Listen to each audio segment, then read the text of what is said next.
today we are going to be talking about pretty much what represents the final stage in the recording process.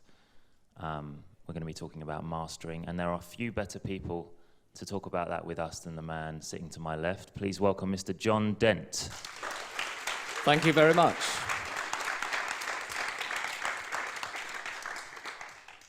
So I think the best way to kick things off is just to ask you, what is mastering? Mastering is about making choices. You've recorded the tracks, you've mixed the tracks, and in theory you want to do something with them. You want people to hear them. The world out there is very competitive. Lots of professionals making really, really good recordings. So you're entering a world where if you don't do something, your stuff may just sound weak, lifeless, insignificant. It may not seem like that while you're working on it, but my room in my studio in the west of England, it's a kind of pile of gear and a reference monitoring system, but you can tell in very stark black or white whether something has got something or whether it hasn't. And I get a lot of material in the studio now, especially recorded and produced in the digital domain, that actually doesn't sound that clever. The files that I get in are probably 7 to 8 dB quieter than they need be. And I've got the skills and the tools to create much bigger sounding files, but I don't actually do it by just hitting it with an L2, which is kind of what happens within a workstation. My approach is a lot more subtle. I tell all my clients that actually I'm the plugin. You know, I construct a signal path with this equipment, and out of it comes some wonderful music, and I can give some demonstrations at some point. When you master a track, what exactly are you trying to achieve? There's a number of factors. I mean, at the end of the day, someone's trying to say something musically, and I think really that has to override everything. You also have to look at the type of musical style, the genre that the music is fitting in. Quite often people invent new styles, but there will be a ballpark area that the music fits in. And in the real world, we all listen to music and it's all been finished, and we accept what we hear. That music may well be a really good sound, a really good level, and it's an imprint, and that imprint becomes the identity of that music for its lifetime from then on, and we all can think of tunes. And once you know the tune, you hear it everywhere, and that's the tune. Before you get to the mastering stage, that's not necessarily the case. I would say between 5 and 10% of recordings I receive are approximately right. They're quite close to a good level and an ideal. And out of those 5 to 10%, I would say most of them would be the analogue tapes that I get, and not the digital recordings. I still have a very sound client base that works primarily in analogue, but uses digital technology for the benefits that it offers, the quick cut and paste and some of the effects that they can use. But when I receive a master tape and it's got a PJ Harvey track on it, sometimes you just record that into the digital system at 0 and it automatically sounds fantastic. You don't actually have to do a lot to it. So the yardstick really I use is I have a large database on my computer of finished mastered recordings, and I will always, as a matter of course, just compare what a new piece of music sounds like to this database. As an engineer, I'm not actually in a rush to hit the knobs, tweak people's sound without really understanding what it is they're trying to say. And I have been known to spend a whole day literally doing no mastering, but just actually playing through all the tracks of the project, trying to work out which tracks actually sound the best before you start. That's quite an important one. Quite often the clients, when they come in, they do know that. They've been playing the tracks around to different people. They get a feel for maybe, there's one particular track as a mix, for some reason stands out as being better than everything else. So you can start to form an opinion, well, if we use that as the yardstick for the album, we can nudge everything up to be at least as good as that. And nowadays, with lots of different file formats and lots of ways of delivering to the studio, quite often I'll start a project with a huge pile of source material. I'm working on a Franz Ferdinand album at the moment, and some of the material is on tape. Some of the material is being mixed by at least 4 different producers, and it's coming in over the internet FTP from different parts of the world. A lot of the files are 2496, some of the files are 48K, some of the files are 44.1. And it's become my job to kind of be the coordinator of putting this project together. And in the middle of all of this, the main overriding producer has decided that it would be nice to put some of the tracks to vinyl prior to making the CD.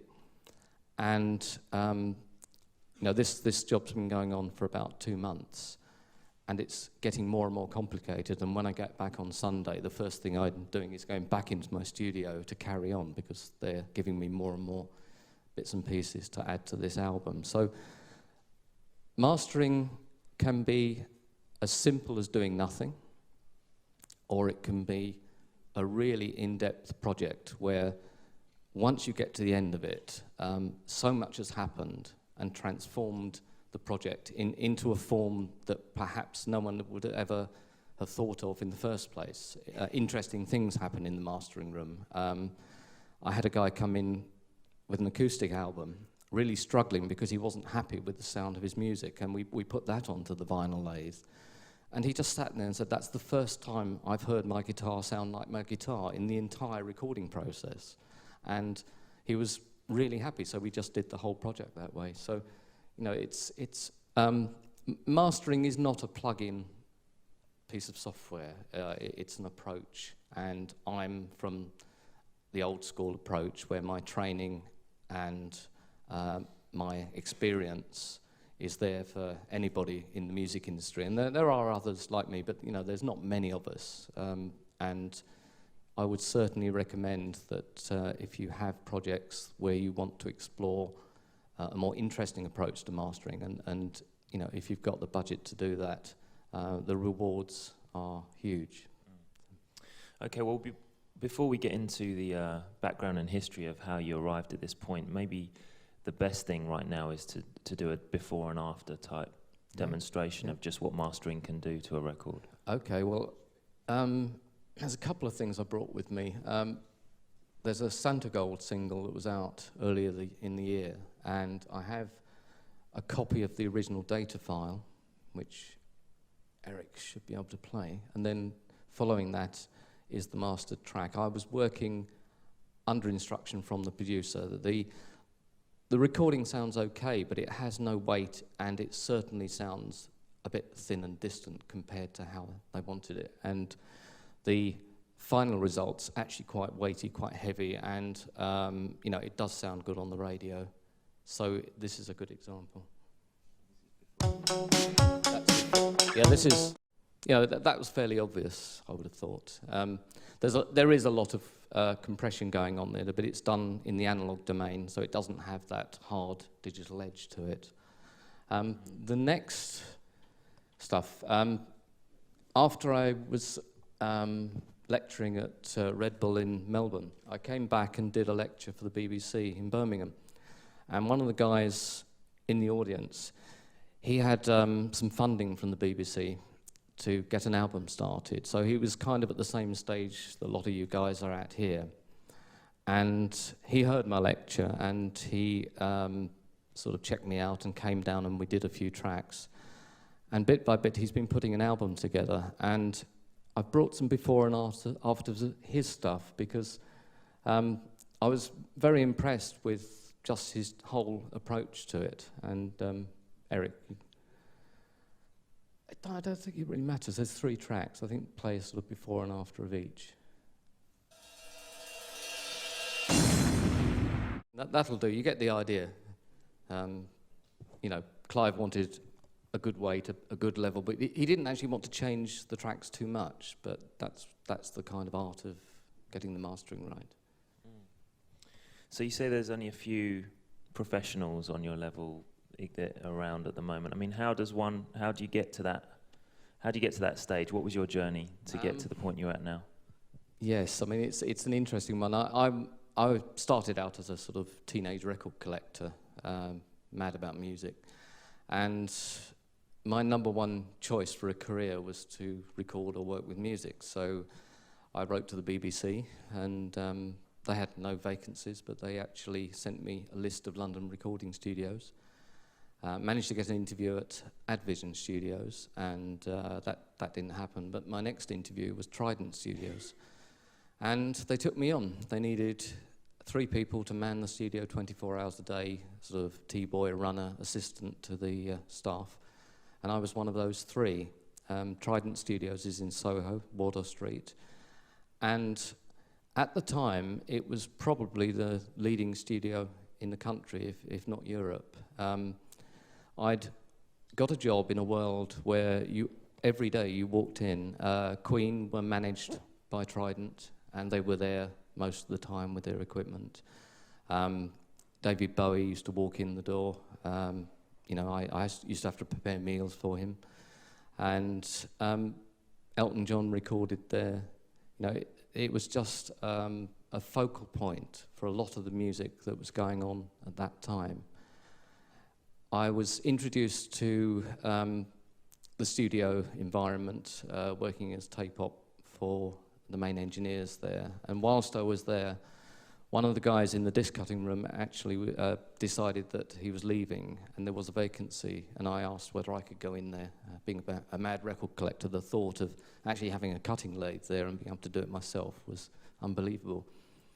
And they gave me a try, and they trained me, and I took to it literally like a duck to water. It was very clear that they liked my approach, and I liked being there. So the training was partly just sitting around watching what's going on, partly explaining how the equipment works. And you're talking about a complete analogue setup.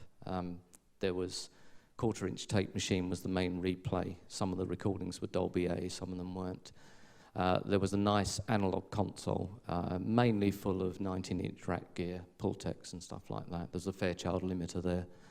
And really nice monitors and a Neumann cutting lathe. So that was my first training, was on this nice sort of 70s equipment. And it was the mid-70s, and there was a big resurgence of music in the UK, punk, reggae. And I managed to start doing a lot of the smaller bands that came in. They were telling their friends, there's this guy at Trident who knows how to cut vinyl. And very quickly, I had quite a kind of named artist client base, just turning up to get me to cut their records. I did all the Stranglers' first material, their 2 first albums and their singles off that album. I worked with Tom Robinson, did 2468 Motorway, that was a big track at the time. And just the vibe was good. Ray Staff, who trained me, he was working on a lot of rock bands. He worked with Genesis, Led Zeppelin, the Rolling Stones. It was a real focal point for a lot of great music at that time. So I stayed with Trident, and one of the clients that I was very successful at mastering for was Island Records. Island Records were cutting in New York. They needed someone in the UK to do a lot of their reggae. And they found that my approach really suited their material. And that was when I started cutting a lot of Bob Marley stuff. The first record I cut was Waiting in Vain as a single. I did Exodus as a 12-inch. And that led on to me getting the Live at the Lyceum album, which was really the point where No Woman, No Cry kind of launched Bob Marley and the Wailers' career. And throughout my time there, I was just being given more and more great music to work on. And towards... Do you want to play? Yeah, I suppose I could do. This is kind of... Yeah, all right, I'll play record. And this is something you cut, right, for Ireland? Yes, this is something I cut.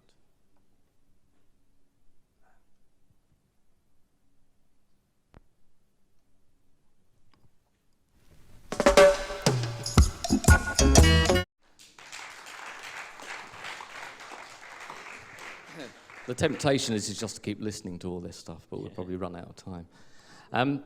Chris Blackwell, the founder of Island Records, used to attend some of the cutting sessions that I did. And whilst I was working on a John Martin album, the One World album, Chris expressed a wish to have his own vinyl mastering studio. And I just jumped at the chance. I just said, well, you know, I'll look for the gear. I'll see if I can find a studio, and I'll come and work for you. And that's what I did. I sourced some equipment in Paris, made contact with all the finance people at Island, and we started a studio in 1979, and it was called the Sound Clinic. Chris Blackwell always viewed the job I did a bit like going to the doctors for a fix or something, so that was the name that we came up with. And I had a fairly free rein on choice of equipment. Interestingly enough, I had access to some American equipment, a Scully lathe, Westrex cutting amplifiers. And I tried the stuff out. It was a little bit coarse, but it actually had a fantastic sound. So we started the studio based on that equipment. It was slightly unconventional. We were entering the 80s, lots of big producers, lots of big budgets, and I did scare a few people off. There were a few producers walked into my studio, saw that it wasn't a Neumann lathe, got very insecure and went away. But the music I cut there, a lot of influential Island stuff, Grace Jones stuff, Robert Palmer, more Bob Marley, Steve Winwood. There was just like more and more stuff going on there. It's a pretty amazing era to be at Island. That's the era that you'd want to be at Island. Yeah, it was amazing. So you set up an in-house cutting room at Island Records in London. I did, yeah. And just in case there's anyone in the room that's not familiar with what a lathe is, can you actually just explain that? Yeah, where's my photograph? Here's a lathe. This is a VMS 70. It's built by Neumann. The shape and sort of form of the lathe dates back probably to sort of pre-Second World War. They kept the same basic design and format. In the early 80s, they did actually redesign the lathe, made it a bit more shiny, a few more buttons to push, but actually I didn't like the sound of it. There was a system on there for tracking the grooves and adjusting the depth, and it was doing it in time with the music and actually sounded like a compressor, so I wasn't a big fan. So when I set up my studio at Loud, I sourced the lathe that I trained on. It's a big, heavy piece of equipment. You don't really want to move it around. Once it's set up, you leave it set. You've got a microscope for inspecting the grooves. Over on this side, there's 600 watts per channel of cutting power. And the cutting head, this black and yellow object in the middle, it's a stereo transducer. It's like a loudspeaker, but with moving arms that actually hold the stylus. And the record is physically carved out. So everything you see on vinyl has been through a machine like this, whether it's this make or Scully or whatever. So that's what a cutting lathe is. It's there's not many people around that actually know how to work them, really. They're strange beasts. And during the time you were cutting at Island, do you want to run through some of the names that you cut for? You were telling me yesterday that you cut the masters for Dire Straits for the World. And yes. I had a building reputation. Island was... they were really, at the time, my biggest client, and I spent a lot of time working on their material. I didn't rush into things. I remember I had Could You Beloved to cut, and with the vinyl, because it's a physical medium, sounds get accentuated, some sounds get lost. Most people like a good vibe off the record. It has to be a certain volume to excite the cartridge. I was having a chat with Dennis at breakfast the other morning. He was talking about guitar pickups, and he was saying that his older Gibsons have more energy because the pickup is more energetic, and he can't stand the new ones. And it's a similar thing. A record starts to sound good when there's a decent level on the record. And I've lost the plot. Where am I going? We were talking about the island years. Oh, yeah. So what happened, artists that liked the sound that came off the record, they would actually, if they were a big enough artist, they would actually insist that the same cutting room and the same mastering room would cut all the major parts for the whole world. I did a double album for Dire Straits, Alchemy, and Mark Knopfler and the band really liked what I'd done. So the order came in to do something like 15 sets of cuts on a double album for dispatch across the world. And that order came in about 2 days before Christmas one year. And I literally spent my whole time over that break period cutting Dire Straits records. But that's how it used to happen. Some bands, some of the bigger bands like Genesis, when Ray used to cut them, they would have 6 sets of vinyl cut, all simultaneously, and they would then choose which of the 6 sound best at the factory. People really did embrace this medium for their music and for their career.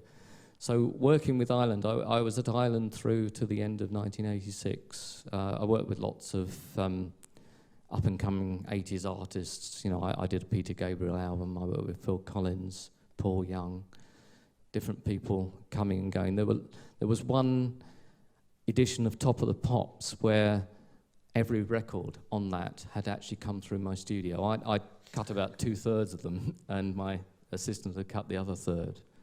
And it was quite a diverse thing. I was cutting bands like Motorhead. I did 3 Motorhead albums.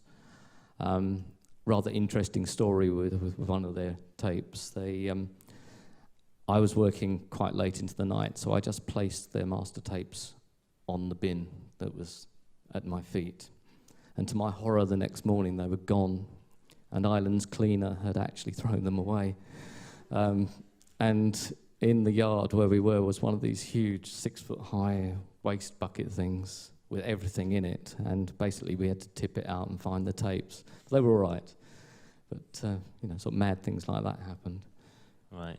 And fast forward to the 90s, you set up a cutting room and mastering place in London, right? That's right.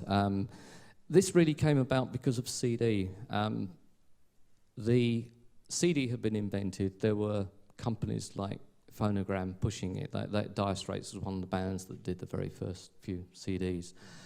And I looked at this, my clients were saying, well, John, are you getting the CD gear? Because it kind of landed on the lap of the mastering studios to supervise transfers for CD.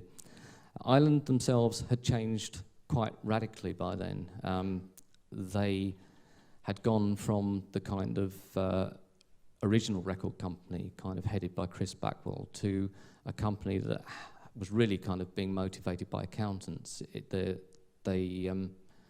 It just wasn't the same record label, and I couldn't get the money from the label to actually get the CD equipment. It was very, very expensive to get this equipment, and there was really no choice. You just had to have it.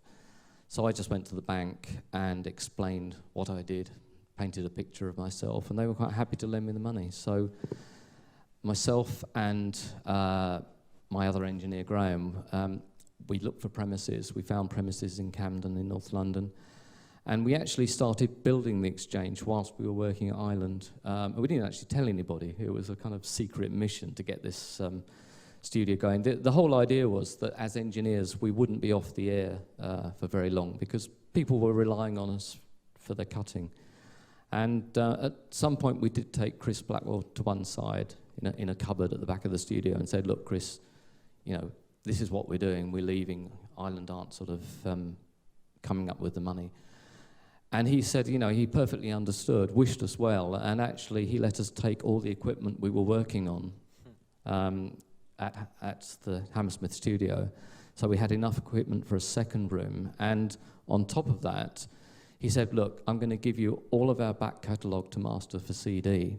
He said, don't pay for this equipment, just work your way through it. So that's what we did. We literally transferred hundreds and hundreds of albums, Fairport Convention, Free, Cat Stevens, you name it. Sometimes the producers would come in and supervise. So that's how the exchange got going. So we had this independent studio. We trained up a lot of engineers, and the exchange is still going. I'm no longer there. I wanted something a little bit more personal than the exchange was. The exchange was rooms being shared by all manner of engineers. I'm the kind of guy that likes to just kind of switch off, go home, and come in and find everything where you left it and just carry on. I'm a sort of projects guy. So I decided to leave the exchange, and it coincided with a kind of rethink on where I wanted to live. So I moved to the west of England, put out a few feelers about equipment, managed to find equipment very, very quickly. I think it took no more than a week to find a whole mastering room's worth of stuff. Put the studio together, phoned my clients, and it was like a switch. You know, they all came, and I just started working. So that's where I've been ever since. So we can find you at Loud Mastering? Loudmastering.com. Okay. So if I give you a DAT or a CD or a reel, and can you explain the process that goes from the moment I give you that to how you get that onto vinyl? Okay, well, vinyl and CD are different mediums, and there are things that you need to do for vinyl that perhaps you don't need to do for CD. The problem with vinyl is that you can cut a very, very good record, and sometimes very few people can actually play it back. A record player cartridge is effectively a filter, and the better the cartridge, the better the record player, the less of a filter it actually is. You hear more of what's on the record. Nowadays, most people have Technics turntables, sort of cartridges that you can backtrack, DJ cartridges. Those type of pickups actually do change the sound quite dramatically. They might sound good for the bass, they might sound good in clubs, but actually they are changing the sound of the vinyl quite a lot. You don't really hear what's on the record. So when you come in with your DAT or whatever, the first thing I'll do is I'll probably transfer that DAT onto our Sonic Solutions workstation.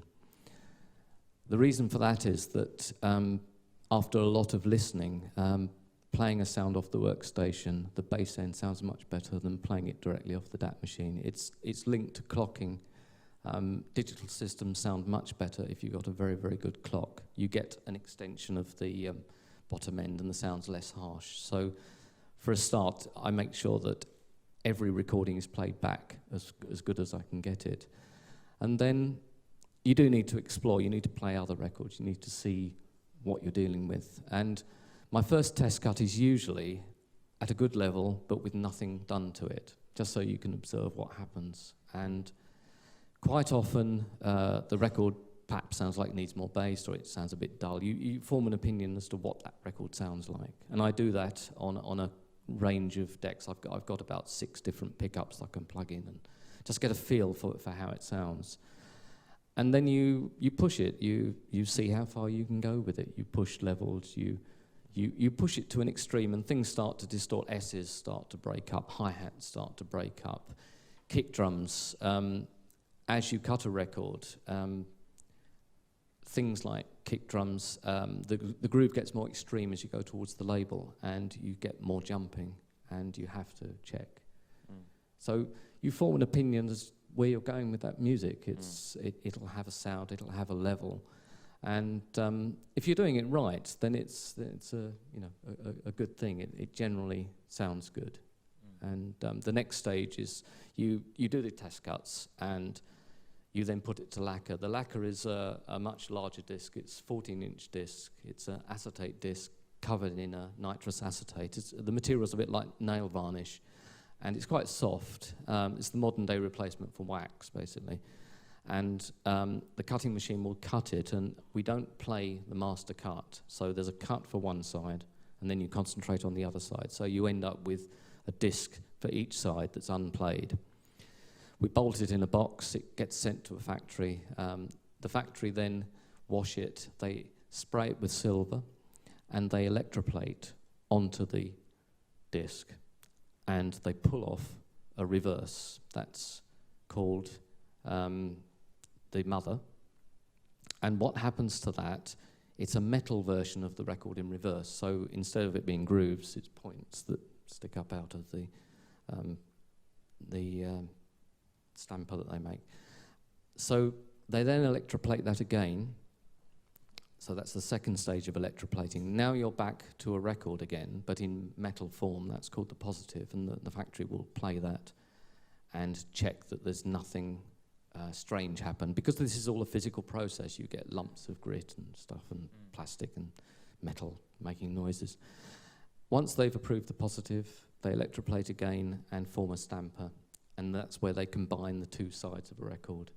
The stamper's put onto a press. The press is a big machine that basically pushes plastic into the record, often with an automatic labelling system. It's stamped out under heat, and the record comes off the press with quite a sort of jagged edge, and the record is then trimmed on a hot wire.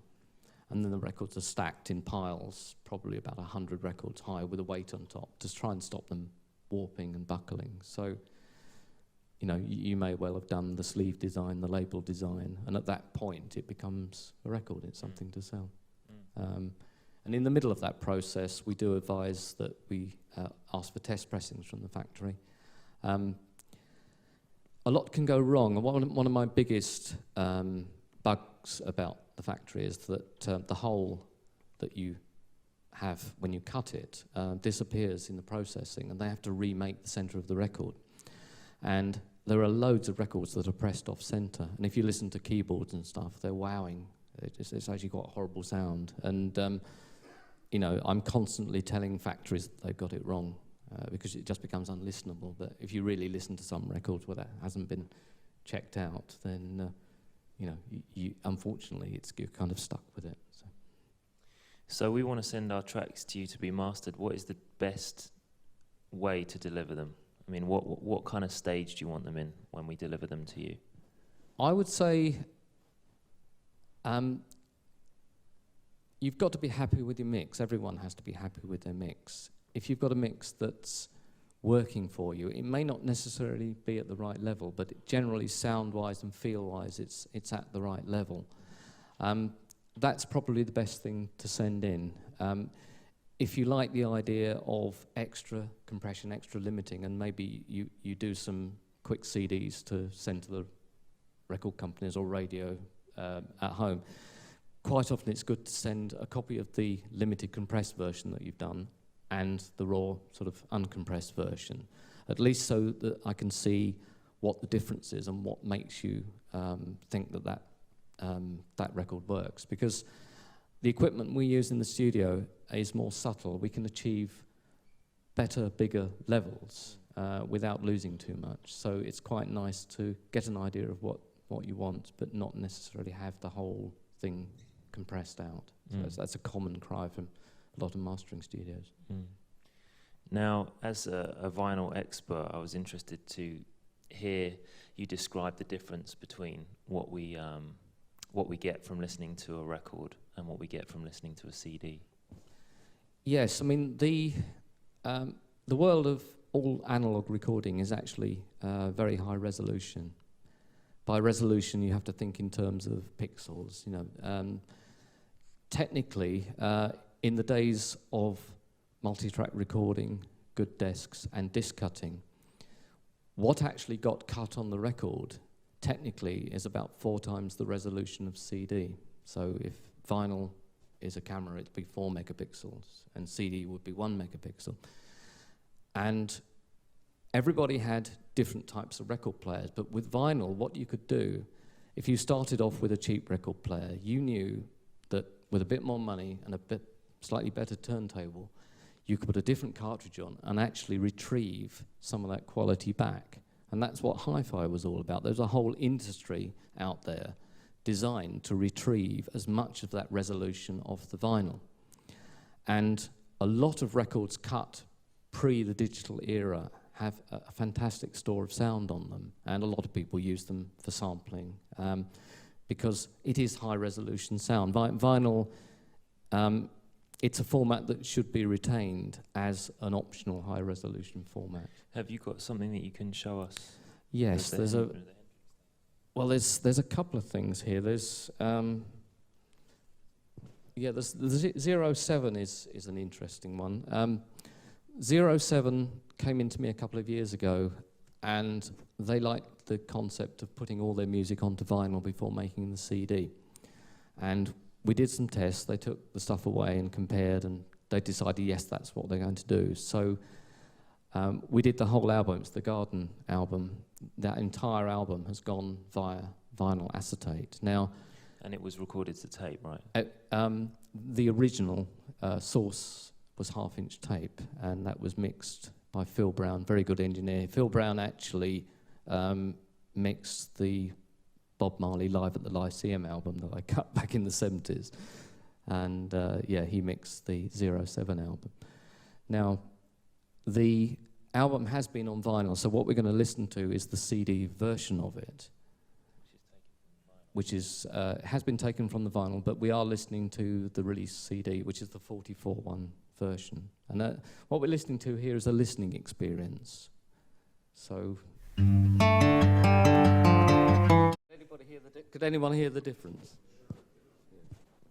What you're listening to is resolution. You know, it's the pixels and simplicity of a process.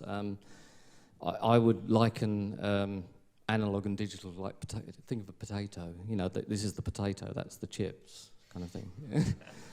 Once you've chopped the sound up, it's never the same. It will never be the same. Whereas this vinyl record is unchopped sound. So if vinyl's 4 megapixel camera and CD is 1 megapixel, what is an MP3? No comment. It doesn't really feature. It's you know, an MP3 is just an outline. It's a ringtone. It's just an outline as to what's going on. You know, some MP3s, very poor quality MP3s, are about 100th of the detail of a good cut vinyl record, and it's the kind of subtleties and the way the reverbs are and the general feeling and listening experience that gets lost. And you know, an MP3 just tends to rattle at you. You can't really tell what type of drum kit things were recorded on and what the guitar was that people used. They're just noises. So, you know, this is a good example of where I came from in terms of my training, but also, you know, you guys should not lose sight of the fact that there is this other world out there. And a lot of the sounds that you try and create on your computers, especially if they come from the analog era, there is a limitation. You just won't get that full sound. It has to be by another method. I'll give you another example, which is... I know there's a lot of DJs in the room, so there's definitely a lot of vinyl lovers, but in terms of the ability to record straight to tape and then give it to go straight to vinyl. Actually, I'm going to have a slight diversion here. All right. Just because I'm bound to forget it. I'm going to show you a little trick. This is a record that I cut. I hadn't even realised I cut this. I got this kind of sieve brain where I just keep working and working and working. And I found this in my record collection, and I'm actually quite proud of cutting it.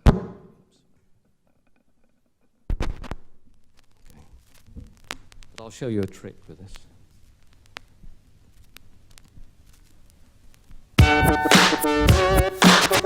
When we cut records, the discs, the aluminium discs that we cut on are actually quite heavy, and you do hear a sound difference between a finished pressing and the disc we cut on. The discs we cut on actually sound better. They seem to have an extended bottom end.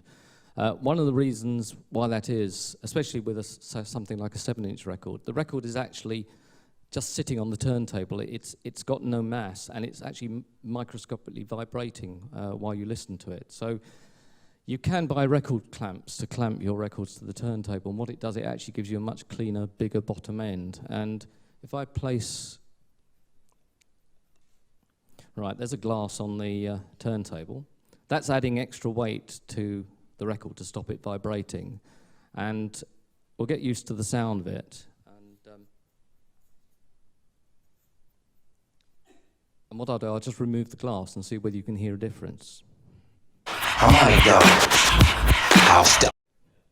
Okay. So another tip, if you can find a record clamp your records to the turntable, they sound better. Right. Okay.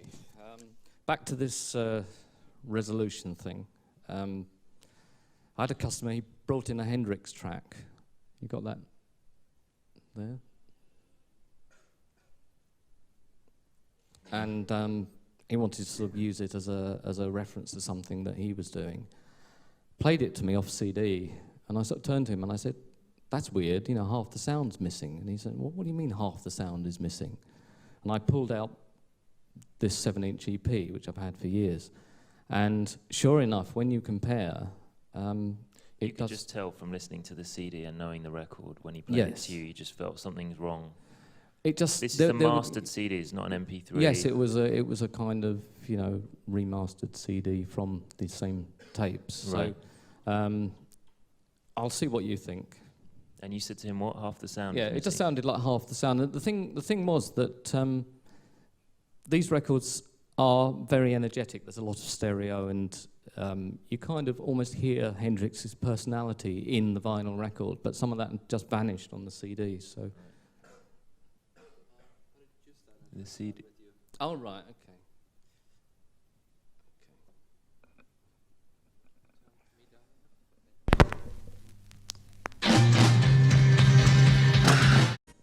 Slightly better demonstration, but there are certain qualities about this that just aren't on the CD, and I actually think these qualities are actually quite important to the, in just the almost the soul of the music, and some of that does tend to go when you make CDs.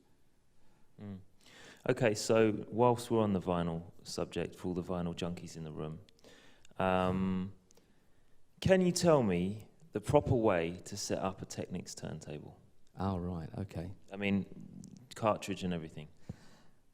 Okay, there's a few issues. One is you've got the playing weight of the stylus, and most arms, the starting point is a point of balance where you adjust the balance so that the arm is parallel to the record, parallel to the turntable. That's only kind of one part of it. As you dial in the weight, you do get recommended weights for different cartridges. Some cartridges actually need to be a lot heavier. Records sound a bit thin, a bit scratchy if they're not the right weight. So what I tend to do, I do actually have a stylus balance, which is a device for actually weighing the weight of a stylus. But I tend to use my ears. My primary way of doing it, if you're too light, you don't get the bass end. If you're too heavy, the top end starts to suffer. So there's this kind of in-between area that's okay. These decks tend to be set with the arm and everything in the right place. On some hi-fi decks, you have the ability to actually move the arm backwards and forwards, and a gauge that allows you to set the stylus and cartridge parallel. One of the important things is the anti-skate. I find that does change the sound, this dial on here. I can do this in my studio very easily. I can pick up an uncut acetate and place it on the turntable. When you put the stylus down, it shouldn't skate towards either the center or the outside. It's just a point of perfect balance. And that's actually quite difficult because not many people actually have them. I'm actually thinking of pressing some up so that people could actually set their turntables up. And I think the other thing to look at is whether the head shell is orientated correctly, whether the cartridge is vertical to the record. There are other issues, like whether the arm is too high or too low, whether the cartridge is tilting forward and backwards. And quite often, to do it technically with oscilloscopes and stuff and tones, no one has that. I mean, generally a bit of trial and error with your ear. I think spend time with it and just be a bit patient and just see where you find the best sound, because I think that's what people have always done. I mean, for most of us in the room, will be more familiar with going into nightclubs and seeing Stanton 500s or Autophons, or maybe like a Shure M447, or is it 477, which are kind of styli that are designed really, to hold a groove and or to be very loud.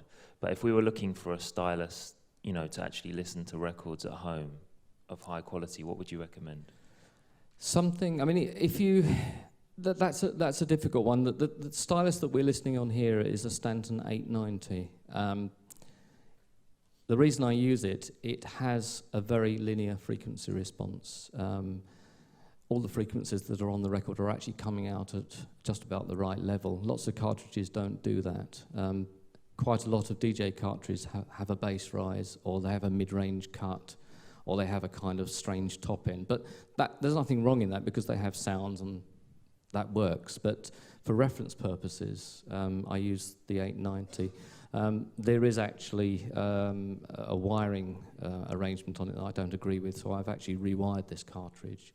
And I've actually got a cartridge back at my studio direct from Stanton with the rewire that they've done for me. So I'm kind of looking into that as to whether to actually sell the product. But an 890 is good. It has both spherical and elliptical styli on it. And okay, explain the difference there. Okay, this is where the whiteboard comes in. It's a bit of a lesson in groove sound here. When a cutting system puts music on, the stylus has a very fine edge, and it's a very fine frequency response, going very high indeed. When your stylus plays it back, the idea should be that you get everything back off the groove as it is there, but actually something rather strange happens with records, and I'll explain.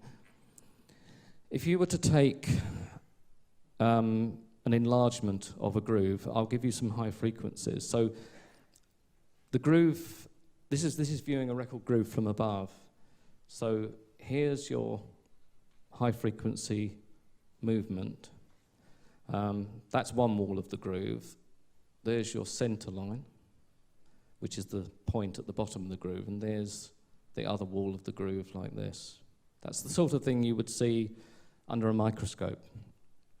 And I'm going to draw two of these diagrams and show you what the differences are. There are some people that reckon they can tell what the recording is just by studying the grooves. Right.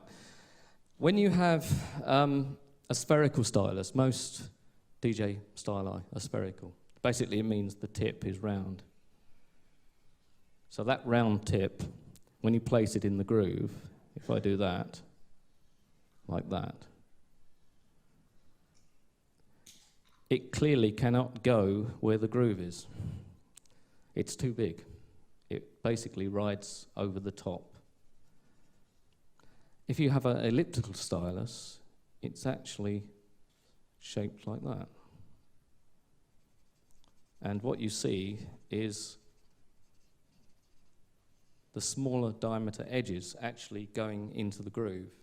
And what happens is that if you were to monitor the top end output of your record, if this was a graph, the top end output on this would be there and the top end output on this would be there. So the record is actually brighter and cleaner by playing with an elliptical stylus.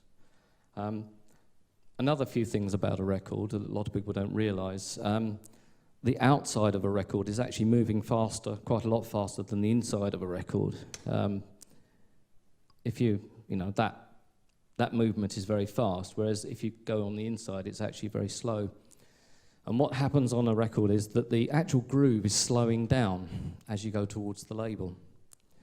And one of the best forms of music you can actually hear this effect on is a sort of house tune with a big hi-hat that's about 10, 11 minutes long, spread across the record at 33.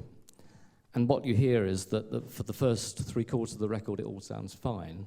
And then the last bit, the hi-hat starts to drop in level, and the general grunginess of the sound starts to increase. Why is that? Well, the reason for that is that back to the board. A record is, you have to imagine a slice of cake. There's the center hole, and there's your 12-inch record. The outside edge is moving fast, and if you have a waveform on the outside edge, it's spread over quite a large distance. If you cut the same waveform on the center, it has the same shape, but actually it's more squashed up, like that. You have to imagine a squeeze box, concertina squeeze box. The outside edge of the squeeze box is pulled out, and on the inside edge it's pushed back together. And what happens is that your record player finds it much more difficult to play this than it does this. And the same thing happens as a difference between 33 and 45. 45 technically is a much better speed, and so is 78. But So I mean, I know the scratch DJs love to have the 33 always, but what's better in your opinion, the 45 or the 33? I think keeping the customer happy is better. But I mean, technically, 45 is technically better. But I do recognise that for scratching and certain types of music, you can't avoid 33, especially if it's long sides. 45 only really works up until about 8.5 minutes. Right. Once you get beyond 8.5 minutes, the amount of space available on the side of a record shrinks. You just don't have the room to put the level. So quite a lot of longer sides tend to be 33. And often you need to compensate for it slightly. Look at the top end, do test cuts, make sure that the top end's kind of as close as you can get. So it's...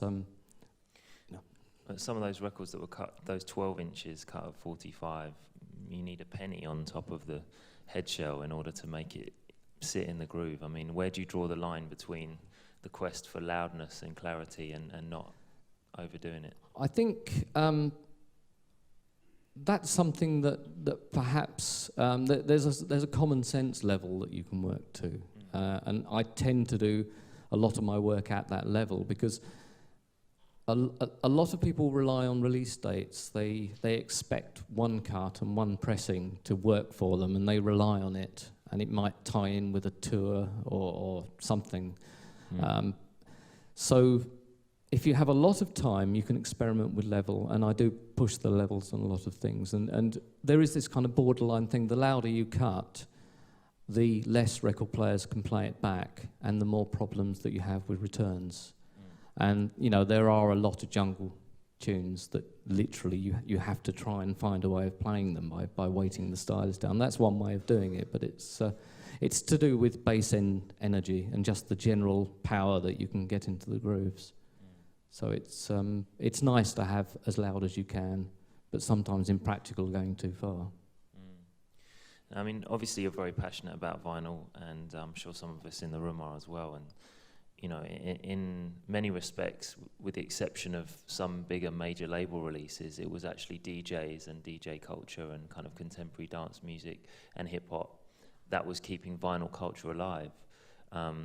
Certainly in hip-hop and certain types of dance music as well. When you go out and see your favorite DJ now, they're not actually playing vinyl, they're playing Serato or they're playing CDs or, and in a lot of those genres, vinyl is simply not bought or sold anymore, So when people are putting tunes together, in a way, unless you're Radiohead or a big band on a big major that has the, luxury of knowing that you're going to make a loss at putting vinyl out there, what is the incentive for people to press records these days?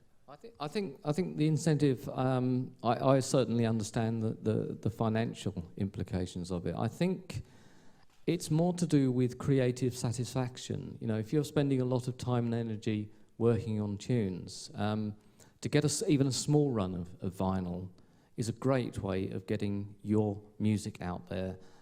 Interestingly enough, vinyl still trades on eBay at good prices, and a good tune's a good tune. And you know, people buy and sell records for £100 on eBay, so they don't really lose their value. I think the thing is, it's got to be good tunes, and a good tune should always be on vinyl. I think it's a very valid medium to have there, and I think there is a resurgence of the interest in vinyl. I'm doing a lot of vinyl 7 inches for bands now, and they just like the sound of this 3 minutes of energy coming off a record. So yeah, but I think that, you know, some of those labels view doing a 7-inch, a coloured vinyl 7-inch or picture disc or whatever, or just a 7-inch itself as some sort of promotional novelty, as opposed to the actual format of the release that it used to be. yeah, I don't necessarily see there's anything wrong with it being viewed as a novelty. I think the fact that you can technically produce a good sounding record, once the novelty has worn off and people want that sound, then at least it's available. You know, I mean, record labels, you know, they won't spend £500 pressing up 500 records, but they'll spend £2,000 on an advert that will last for 1 week in a magazine. You know, I think there has to be a kind of understanding of priorities in this type of situation. And you know, I work with a lot of artists who their own record label won't release the vinyl, but they'll just come up with the money and do it themselves, just because they want to have it out there. And I think it's one of those things, if you want to have it out there, I think there's a certain prestige to having your own vinyl as well. It still exists. Okay, moving into the digital realm, can you talk to me a bit about the importance of sample rates? Okay, well, sampling is, the nearest equivalent is in film, when you have frame rate in film. They're snapshots, and if you look at the way the snapshots are happening, the more samples per second that you can sample at, the more accurate the sample of what you're sampling, basically. And we've come through a period where, for years and years, a lot of people have been working at 44.1 or 48. 44.1 is CD. That's the CD. That's what you hear when you put in a CD, yeah, right? It is. And yes, the sound doesn't have. It's not horrible, but it has limitations. The real sound. If you, how can I put this? Maybe I'll do another picture. If you. Oh, you got it there. If you take kind of real life as a 5, you know, this is the sound that we hear in the room. The sound, you stand in front of a drum kit, you stand in front of a saxophone player, you know, that's our 5. If you look at the kind of analogue era, good mixing desk, good microphones, decent cut record, what you get is something like a 4.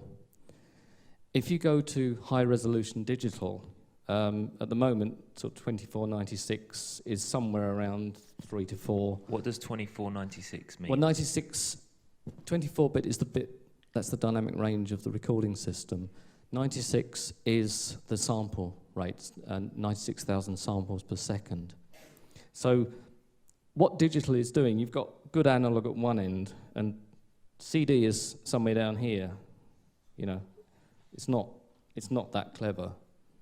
The amount of information that is coming through is not that great. So whereas, you know, historically we've come from a much better area, and a lot of the sounds that you like to hear and rave about, this kind of, you know, old tunes from the 70s or whatever, 60s soul tunes, you know, they were all 4s in terms of recordings, and there's a limit on a you know, a 44.1 or 48K sample rate system. You won't be able to get a 4, you can only get an approximation of it. So I'm encouraging clients to work at higher sampling rates wherever possible. We master our CDs and retain the higher sample rates. It's only at the very end of the session that we'll downsample it for CD, and we have a way of doing that. So your master CD stays? The actual master in our studio stays at least at 2496. Our equipment does sample at 192, and for practical purposes, file storage and just using a lot of the digital outboard gear, it gets downsampled down to 96, and that's how it stays.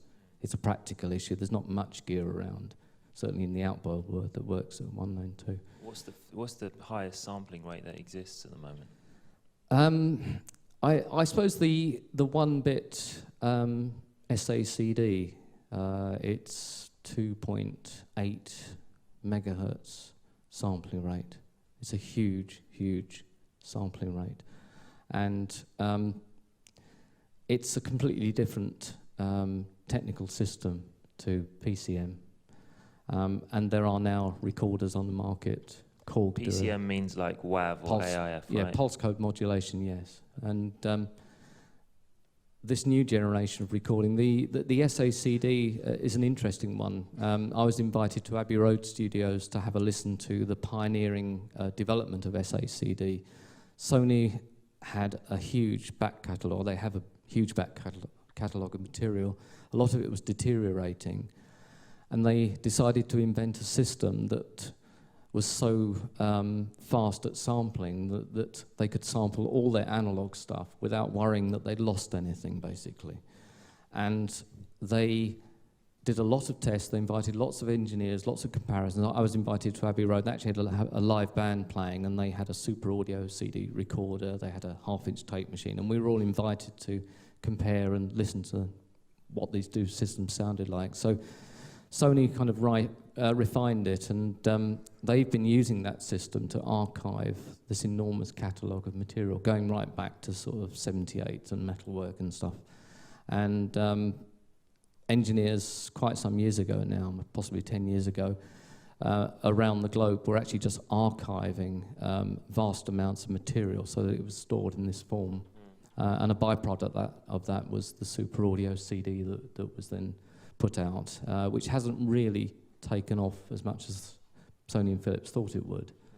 But nevertheless, you know, there is an alternative option for recording there. Pyramix do audio workstation that records SACD.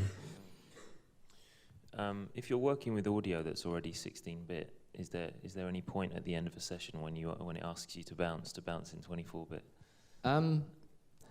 That's a good question. I actually do this.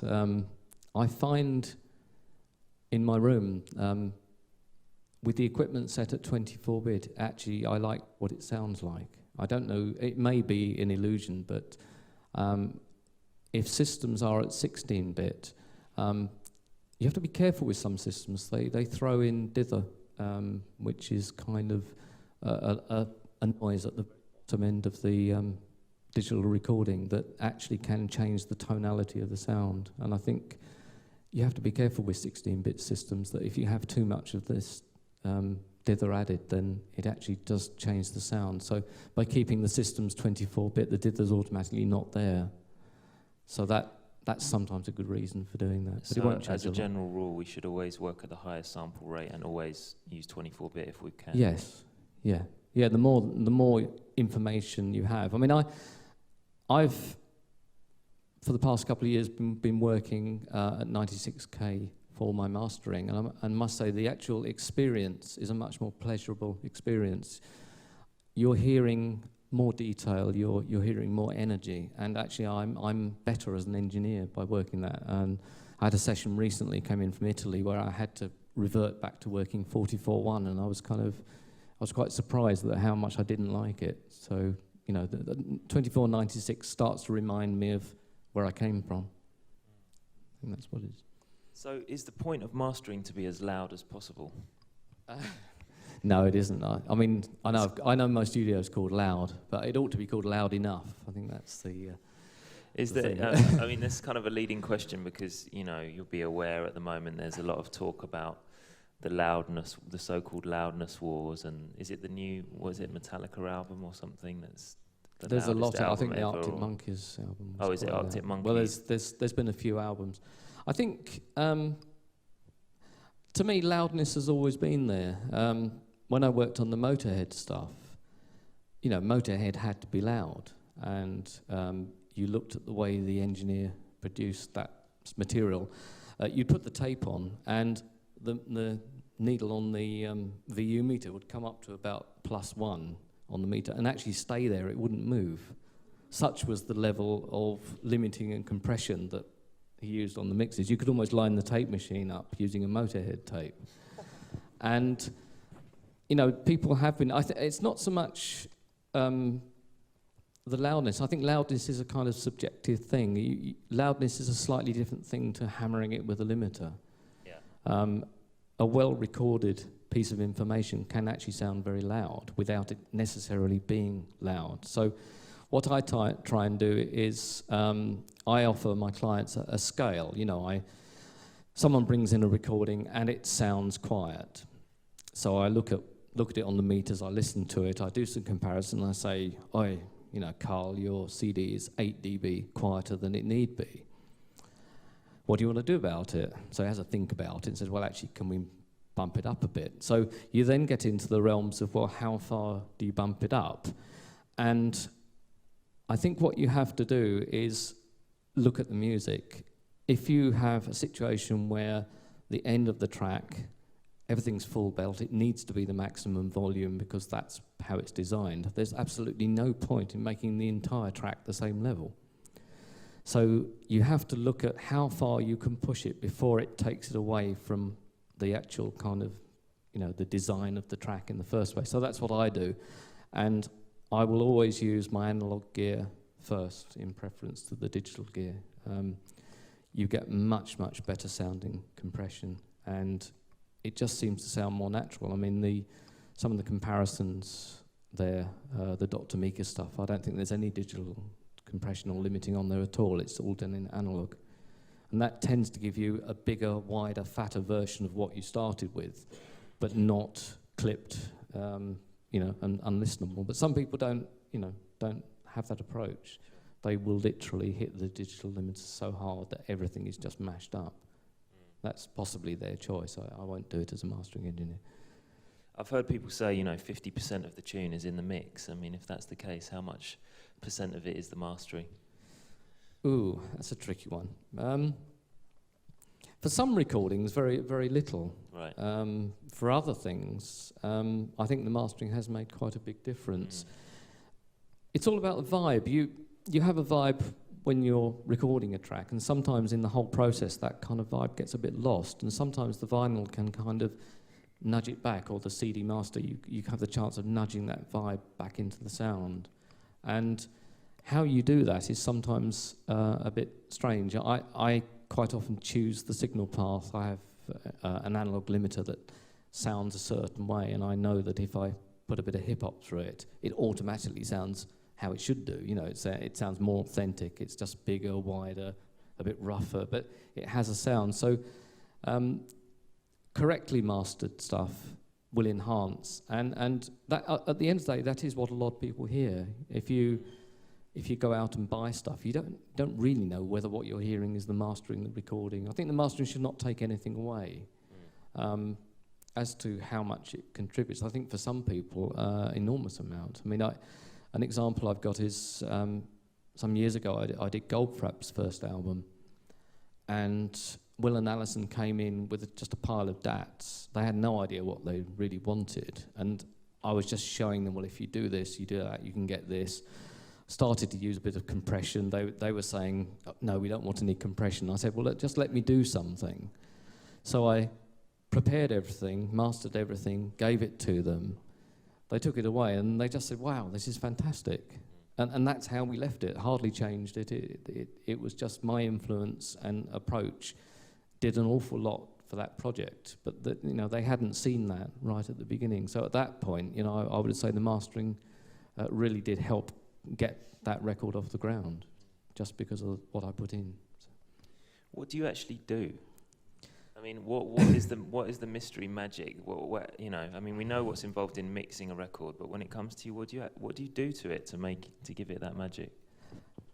I think the thing is what you don't do to it. Well, you say that, but when we just listened to like an example of where you basically made something just sound 100 times stronger and fatter and bigger and all of those words. Yeah, I place a lot of emphasis on what individual bits of equipment sound like.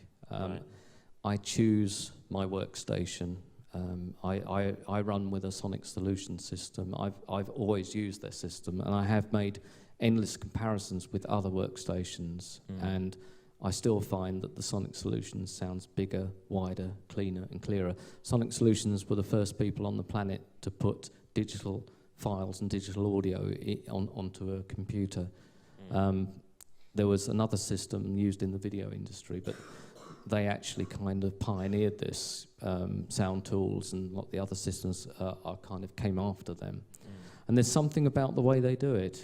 I can relate to it. So I start off with a good workstation, and basically I use that to play material off, whatever sample rate it is. I then have a number of signal paths, either digitally or analog, that give me a certain sound texture. I do use a lot of valve equipment. The most recent stuff I've got the past few years is a device called a Manley Slam.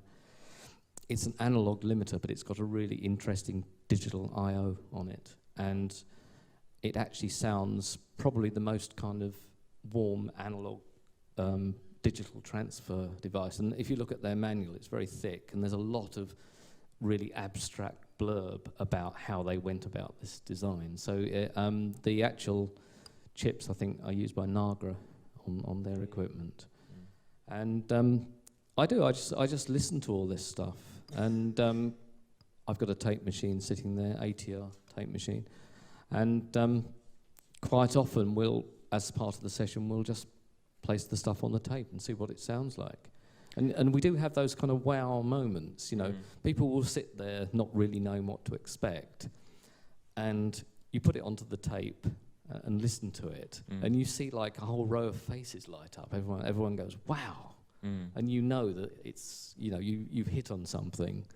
And quite often, just putting it on tape will give you an extra couple of dBs of perceivable level on the CD without actually doing anything. I mean, I've had people sitting there saying, well, is that all you're going to do? Because they've been other places where engineers have really gone mad. And I said, well, yeah, it doesn't need any more than that. That's all we're going to do. That's really, it's just picking and choosing and using your ears. Same process with recording. You know, you have a choice of microphones, you have a choice of things you do. It's choices. Let's listen to a couple more examples. Have you got anything else on the computer that you want to play? What have we got here? Yeah, we've got the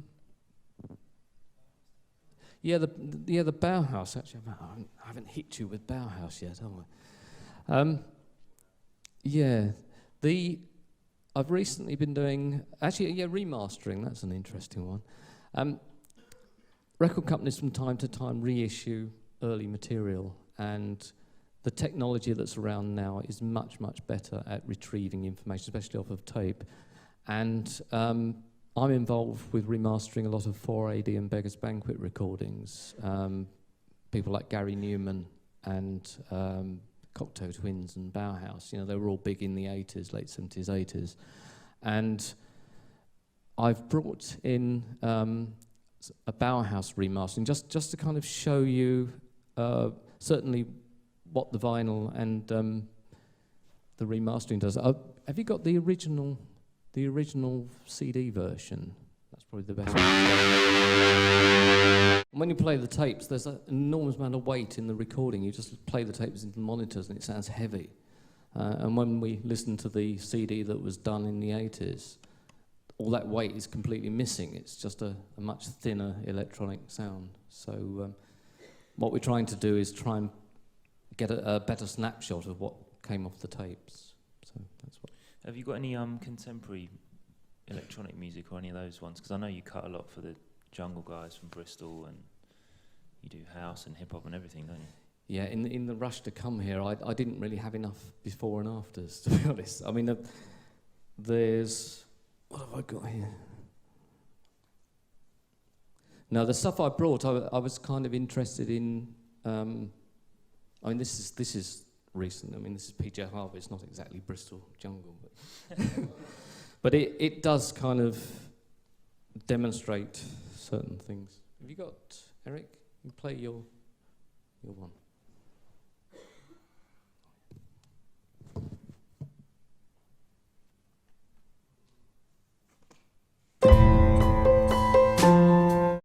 things I've been involved with. So I thought what's quite interesting is you've got one of your clients sitting in the room right now, Mr. Pritchard. I do, yeah. Yeah. Hello. And Mark, you've been working with John for a while, right?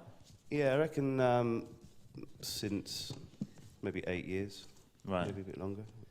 And I thought what would be quite interesting is just to understand the process of the stage that you deliver the track in. And then obviously you live in Sydney now. Yeah. And John's in the west of England. I mean, how do you make that work, that communication? And what's the process you go through together, the back and forth? I mean, one of my biggest worries about moving to Sydney was that I wasn't going to be able to access John as easily, because I learnt so much from just going into the studio. Right. And just hearing him do his thing.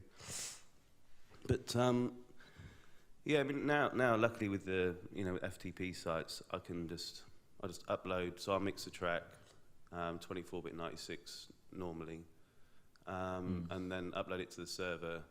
Then John will take it off the server, and then I'll call him and speak to him about what I think maybe will be the problem. If there's something in the mix that I think I didn't quite get right, but I'm generally happy with it. And then John will then do his thing and then upload it to the server. I'll take it off, check it. On the album that I've just done, I'd say we probably nailed 60% first time. And then there's maybe 2 or 3 tracks that had another go at. And there was a couple of tracks that we had like even another go again, maybe 3 attempts. Or John would do his thing, I'd listen. And then I'd then live with it for a bit, play it against the other tracks, and certain tracks are standing out because it's quite a varied album, so it takes a lot of time to really work out, to get the balance right between the tracks. So it was like a long process. I mean, John was moaning at me a lot. No, So in the middle of all this, Mark discovered stems, which instead of just sending a mixed track, it was sub-mixes, maybe 3 pairs or 4 pairs, and it opened up a lot more possibilities because you could deal with the bass separately to the main track. And but actually, in the end, I think working from the stems has made it a much better sounding record. Yeah, I mean, I think because I used to do lots of takes where I would do sort of drums up, bass down, vocal up. I have to do lots of passes, which a lot of engineers would traditionally do. I suppose with with having to upload it to FTP, and when they're 24-bit 96 files, you're talking maybe 150 meg a song. And if you're uploading maybe 8-10 versions, and then John's got to take them off, and then down, and then do the thing. And I just thought, well, instead of doing that, then I'll just do stems of just the simple, basic elements. So if it's a track that was reliant on bass, I'd put the track down with just the bass, then the track with no bass. If there's a vocal in it, I put the vocal, like real important elements. And then at least then, if there's a problem between, say, the kick drum and the bass relationship, because if I wanted more bass, and then John's limited at that point, where he's going to add bass, but then maybe the kick was heavy, so there's always limitations with that. But when you got them separately, it allows you to be able to actually push the bass up without affecting the kick. Or if the kick was a bit weak, you can put bass into the kick without affecting the bass line. So, straight away the stems sounded better than just the master as soon as we listened to them. Having just like a track with no bass and then the bass, listen to those 2 files together, it sounded better than just the mix master of everything together. For some reason, the way Sonic Solutions was playing it back sounded better. So in a sense, at that stage, when you're doing it like that, there's an element of mixing to the mastering thing too. It's like, where's the line? There has been, yes. Yeah. I mean, I've always been the type of engineer that's embraced these kind of add-ons. I've even had, back when I was at the Exchange, I had Rory Gallagher, guitarist. He wanted to add more guitar parts whilst we were cutting the record. So he came in with his roadie and set up his guitar and his DI box, and we managed to rig up a bit of a mixer for him, and he was just putting more power chords in on a couple of tracks live as we were cutting the record. So there are things. I mean, historically, vinyl, its roots were live recordings on film sets, and studios would literally cut live to wax. That was how vinyl actually was being used. later on, tape came along and people would think more about what they were doing. But that's the origin of vinyl, is this instantaneous recording medium. I mean, you look at an old sort of 30s sort of cop movie in the States, and you'll see a couple of detectives with big hats on, standing around a disc cutting machine while they're taping a phone conversation. Disc cutting had a bigger place in the world than it has now. So I think it's time to see if there are any questions about the mastering side of things. Mark, have you got any of your tunes on I'm going to see if I've got a before and after, which will be depressing for me, but it might give a good indication. But even if you just got the after, I think it'd be good to just play something. I think one question is that a lot of people say to me is that what's the point in working at 24-bit 96 if at the end of the day the track's going to be 1644 at best, more often than not 320 MP3s or lower. So, I mean, what is your opinion? Why do you think it's better to work at 24, like a higher sample rate when? Well, I don't think lower sample rates are going to be around forever. I think with faster and higher data transfer rates, I think people will get fed up with files that barely sound all right. And in the same way that recording on tape is clearer. But people that are just starting to listen, this is the issue, is that people that maybe have come from a vinyl, DAT, whatever, tape or before era might feel that way, might get fed up. But people that are just starting to listen to music now have been trained, their ears are trained to hear these horrible files. So it's like, how do you persuade them to get bored of hearing that? I think it's a kind of personal realization thing. I mean, I'm quite, if people don't want to embrace the high quality sound, that's fine, that's their choice. Right. I do think that the listening experience is something that is quite important. I think if you go back to, say, the 60s, when there were very few radio stations and everything was done through the medium of vinyl, there was quite a sort of powerful energy in that, and people were listening to music in a way that's actually a little different now. There's a lot of diversity now, so you could all be talking about your favourite music, but it wouldn't be the same. Whereas back then, people were tended to follow the same kind of music, and I think there was a lot of poetry in the songs and a lot of messages. Obviously political stuff, and it was all getting across. And part of that, what was happening then was the sound. And I've been here looking at where you're all working and sitting in the studio listening to Temptations recordings, and everyone's going, wow, look at the sound. Well, if they'd have recorded them all MP3 to start with, we wouldn't be sitting there going, wow, there's that sound. Yeah. So there is something about having at least your original masters as good as you can, because you don't know where it's going to go. You don't know. A film company might want to use your tracks, and to have them in fantastic recording might actually work really well, because higher sampling rates are used in the world of DVD. So, I mean, it is a personal choice. So back to Mark's question, it is worth sticking at the top. What was it, Mark? Yeah, just that, why is it worth going 24.96 when it's going to end up being lower at the end of the day? I think when you're working, the degree of separation between the sounds is much better. Resolution means you can hear everything in the mix where you want it to. It's also power and energy. The vinyl has a power and energy. The high sample rate sounds have a power and energy. So it's not just the recording. It's what you feel. It's whether that music moves you in a way that perhaps an MP3 wouldn't.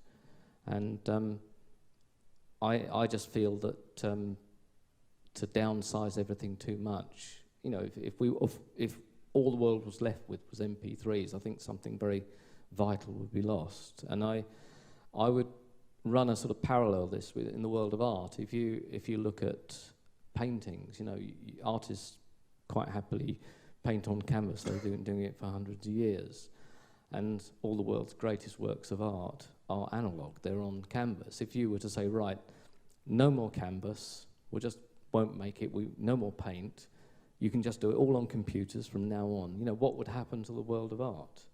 And I think there's the same analogy with audio. And audio's a bit strange. If you look at cameras, you wouldn't dream of going out and buying a camera lesser pixels than the one you already own if you're going to upgrade. With television, there's a huge push for HD television. We all enjoy going to the cinema. I mean, the experience in the cinema of the widescreen is fantastic compared to watching it on some kind of 5-inch digital thing sitting in your hand. So that experience in audio is people working, with this higher fidelity sound. We may not be ready to deliver it now, but in the future, I think that will happen. And I just think it's a lost opportunity not to have people's work in that form. So does that answer your question? Yep. Right. Hi. Hello. From what I heard, it sounded like the output of your work is really worthy, and comparing from input and output, so worthy that I could not afford it. And what I was wondering if you have any suggestion for people like probably us who need to do this work by ourselves, probably with the computer. Yeah, if you're doing it yourself, I would certainly advise comparing, like I do, to whatever else is out there. I'd even advise that even before you even start tracking, is put information on your system, sounds, finished recordings, and try and work out what it is about them that you like, what makes them work for you. And when you're recording, every sound you could apply descriptions to. Is it bright? Is it harsh? Does it sound okay, flat? And if you get something that actually works, say for instance, you do a recording and it only sounds a couple of dB quieter than you want it, then in that instance, a bit of L2 just to amplify it is absolutely fine. The type of mastering I get involved is where people really want to radically move their recordings away from where they are, and some people actually know what can be done, so they actually expand on that and use that more. So I think just to be aware that there is this other world out there, but if you haven't got the money and you just want to do it yourself, at least get the sound right throughout the recording process and just end up with something that's more or less right as a mix, and if you just need to nudge it up, just nudge it up. A lot of people, we have a budget sort of mastering service. My other engineer, he just sticks stuff into Sequoia and does simply that. He does a very simple leveling task, and some clients are actually perfectly happy with that. Andy Mackay from Roxy Music, he comes in from time to time and just has a little bit of that done. I mean, the reality is he could do it himself, but we've got good monitors and good meters, so we can sort of, with confidence, nudge things up. But sometimes that's all you need to do. And that would be the budget service that you do, you said? Yeah. And how much is that, for example? Well, it's unattended, and it's about £300 for an album. Oh, for a whole album? Yeah, and it's time limited, but Jace is very good at what he does. When you're working within a workstation, that the palette of choices is quite limited. When I'm in my room with all this gear, I can be very extreme, and it sounds believable. But you can't really do that within the workstation. But if you're basically happy with what you got and you want it tidied up, then we do that. Yeah, most of the time though, I'm not happy what I have. Oh, that's right, the problem. Okay.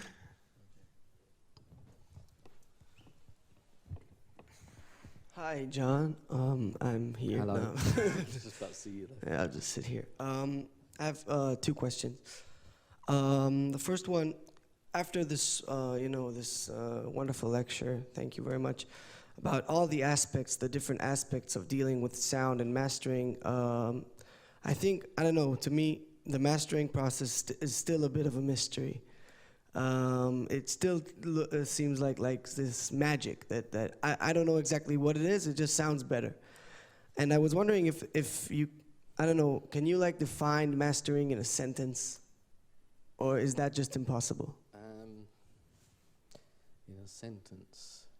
2 sentences. Okay. It's a presentation. It's choices and it's presentation. And you can go through a whole recording process on a computer and it'll be all digital and it won't have something. Some people call it warmth, personality. I can get hold of it and just simply do something. And through my experience, it has something. And I think part of it is my own personality, my own way of hearing, and my experience. I've listened to so much cable and so many different bits of equipment. I've just made choices. I say, right, I won't have that one.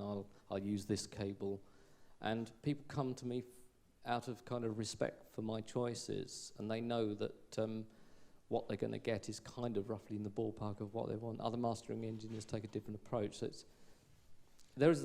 it's a difficult one to sum up in one go. It is a presentation. It's presenting the product for the general public consumption, and how you do that can be either as functional or as creative as you make it.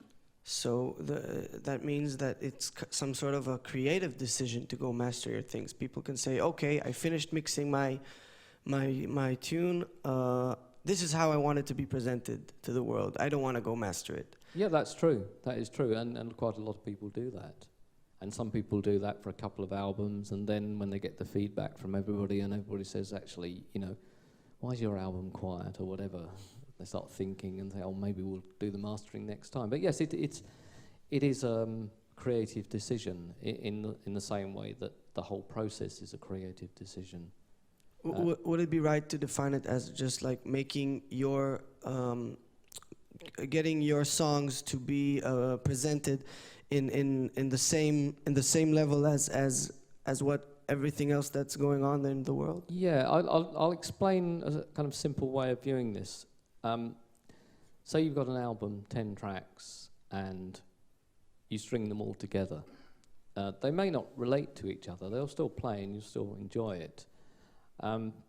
If you give that to someone to listen to, in their kitchen, in their car, whatever, if they have to keep jumping up and adjusting the volume from track to track because you've decided that what you've given them is okay, but they might not decide it's okay. And I think you do take it for granted that you can just buy a CD, put it in the CD player and listen to it. It's a performance that starts at the beginning, journeys through the CD and ends at the end. And I'm one of the guys that actually kind of sorts out that journey is actually the right kind of journey. I've had stuff in from people that have done it themselves that's been, virtually unlistenable because you cannot experience the music as full as you could had it been mastered properly. So, if a track sounds good, there's no need to master it. But I say, 5 to 10% of stuff I hear fits roughly into that bracket, but the rest does need some kind of help. So, and actually one other thing, the studio has a very flat response reference monitoring system. Quite often when you're working in your own setup, say for instance you're working on NS10s, which have a kind of reputation for being slightly bright, and you may be hearing the right top-end response in the mix in your room. When it comes to the mastering room, the actual recording is dull and bassy. And that was a big problem when people first started using NS10s. You would have a standard kind of 5K EQ boost and a little bit of a trim at the bottom end just to tidy it up. And, there is a need sometimes. The other way of viewing it is that sometimes the mastering engineer is the only professional in the chain, especially if you're kind of, doing the work yourself. So a lot of record labels just like the idea that at least somebody's listening to it before it's released. And we pick up on stuff. We pick up on bad bad edits and bad sample edits and stuff, clicks and glitches within tracks that people have perhaps never heard before. And I'll phone someone up and say, you know, why is that loop clicking, or what, you know, and they go, what do you mean? And when they look it up on their systems, sure enough, there's a step in the waveform, you know, and we put the spotlight and the magnifying glass on, and yeah, I listen to every split second of what I do, and that can be quite weird. And that actually leads me to my second question.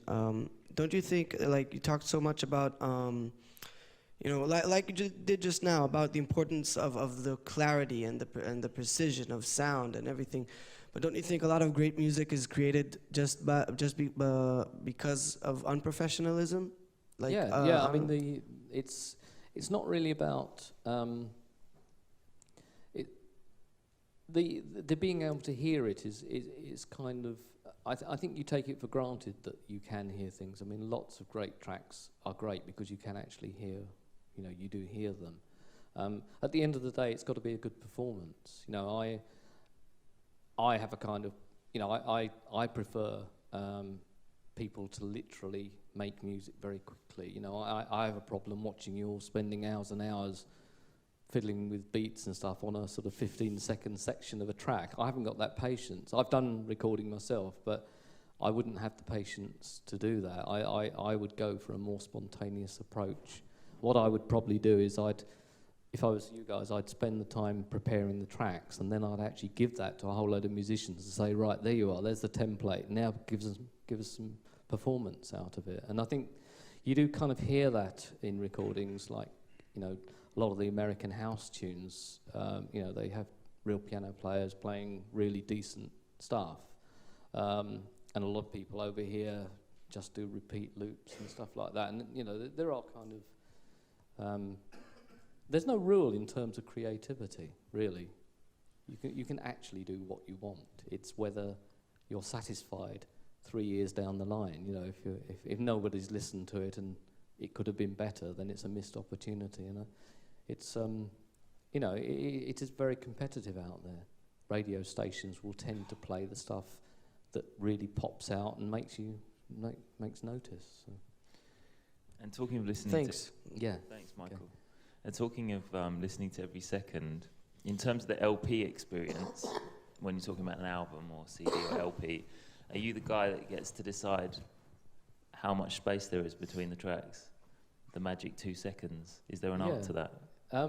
There can be an art to it. Yeah. Yes. I mean, do you ever get the artist say, no, it's too much gap between the tracks, I want it? Like, yeah, I actually think the gaps on some albums are actually quite important. It kind of gets into your psyche somehow. You know the gaps and when the beat should come in and whatever. Yeah. You know, I have when Trevor and I put the Legend album together, we got completely obsessed on gaps. We actually held the entire project up because we weren't happy with the gaps, but we were getting a bit obsessed by it. But yes, I mean, it can, the space is sometimes... Well, that's one of the biggest selling CDs of all time. So it is, yeah. Maybe the gaps helped. I think they probably did. Yeah. It's subtle, but yeah. Hi. Here. All right. There you are. You talked about your monitors. I want to know what are they? The monitors that you use in your studio. They're made by ATC, a company in the west of England. They're powered monitors. They're called SCM 100As. They suit the room that I work in. They fill the room, and it's very easy to hear. You can hear minuscule changes, tenths of dBs changes, and I've tried other monitors, and I found that I heard less. You know, they're like plus or minus 2 dB across the whole range. They're kind of like giant near-field monitors, I suppose is one way of putting it. But they've got a website, and if you scour their website, there's like a who's who of owns ATC monitors. It's quite interesting. ATC? ATC. And you said like you prefer to use your analog gear, but sometimes you get to digital. That's right. What would drive you to digital? Couple of things. Controlling S's and top end is can be an issue. If I receive a recording that basically sounds dull and it just needs a general top-end lift, in amongst that you might have vocals that suddenly become a bit too essy, or something to do with the way the panning is, or something to do with the way the stereo spread. You're suddenly aware of something really weird happening that's just not very pleasant. So I can nip in there with, I've got a Vice unit, and you can nip in there and just gently de-ess, but still retain the top end that you wanted to add. So that's a very useful tool. Sometimes when I need to use limiters, I'll kind of choose, maybe on the output of my computer, I will have maybe 1 dB of limiting. And I've got a choice of limiters. I've got an early technology Junger limiter, and I've got an L2, and I've got a finalizer, and I've got an M2000, all sorts of different devices. They all actually sound slightly different, and I'll just choose something just to up the level. But part of that is that sometimes D to A's sound better if the level's a little louder going out of them. Whether that's something to do with particular D to A's I'm using, I don't know. But sometimes if you get a kind of, it may be like a pickup thing where you need a good energy to start with to make the thing work. So I may use a limiter just to do something there, but it's selective and it's not all the time. You reminded me another question about this thing that you put the cup on the record. Okay. Like in a live performance, I got many times that feedback with the turntables. I get. Does it cause that if you use the cup thing? Like, I've not tried it under that situation, so I don't know. I think you'd have to try it. I'm gonna try it. Thank you. Yeah. Hello. Hello. So let's say the recession hits really hard and people decide mastering, I'm not gonna spend money on it, and you have to survive, so you have to sell all your studio gear. Oh, right, okay. Yeah, a serious situation. So what 3 pieces of gear from your studio would you keep and why? All right. Well, I'd keep the lathe. Because you don't want to move it. Still make money from that place. Yeah. I mean, it's just a wonderful piece of equipment. I'd keep the 1/2-inch tape machine because, again, it's a wonderful piece of equipment. What else? What's the third one? I'd probably keep my monitors so I could at least listen at home to all the stuff that I enjoy. So. Cool. Hi, thanks for the lecture. I've learned a lot already. I have a question about pressing vinyl. You mentioned that when you press vinyl, you also change the sound and you lose a bit of quality. Is that right? It can happen, yes. Do you anticipate on that when you master the music? I try not to. I have had some projects where the pressing has done rather strange things. I did a Steve Winwood album when I was at Ireland, and there was a lot of synths on that album. And some of the very high synths had very delicate overtones, and when the pressing came back from the factory, they'd gone. The factory had removed a lot of the high frequencies. They can do that quite easily. The high frequencies are the finest, smallest frequencies on the record, and the factory can polish the metalwork. They'll take a cloth and actually polish off some of the high frequencies. So this came back, so we recut it and added a little bit of high top to see if that would work. Second test press came back, it was still lost. So we just went mad on the third cut. We just kind of went a bit berserk and just added loads, and when it came back it was all right. But you can get strange things happening. Sometimes mid-range peaks, feedback sounds and stuff like that, they might sound okay on acetate, but when it's in hard pressing, see the acetate that you cut on is quite soft, and it bends slightly under the weight of the stylus. The pressing isn't soft, it's rigid, and sometimes that rigid groove then throws up some other problem which you're not really aware of. I have heard of engineers in the cutting room spraying the lacquer with coolant to try and cool it down to harden it, to try and mimic a pressing, but I haven't done that. And then one more thing. You mentioned that you also mastered music that was destined to play in the club, so house and jungle. That's right, yeah. I don't know, but when I'm in a club and there are 300 people around me screaming at each other and yelling, and I'm not able to tell if the DJ is playing an MP3 or vinyl. Don't you feel that your work has been for nothing if you think about that? I don't. In a way, I think it's nice. It's nice if you've got a good record to play, but I can accept the fact that people choose how to play things. I think the important thing is whoever's releasing the record, how they feel about it. Yeah, I play vinyl too, and my releases come only in vinyl. So, Yeah. but still, when you're on the dance floor and you hear the music, I really can't tell the difference if it's an MP3 or a vinyl. So people could ask, what's the use of having a great mastering, and if you could just play the MP3 and. All right. You may have to look at. This might be a thing that goes back to the the source files. Look at which club you're going to. Yeah. But in general, I don't know why. I'm not always able to tell if it's MP3 or vinyl. Okay. And I think most of the people in the club don't really think about it and don't really care about it. So that's why it's our job to think about it. Yeah, I think there will be places where you can hear the difference. I think I can accept that isolated places you won't hear the difference. But some of Mark's stuff where it's come from the 2496 files, I guarantee you'd hear a difference. Is that right, Mark? We've got one of Mark's tracks that you've mastered actually. Oh, you have? If you'd like a little musical interlude. We've got before and after. Oh, right. Wicked. Okay, what's this track called? The Returners. Forthcoming Harmonic 313. Warp Recordings. November 2008.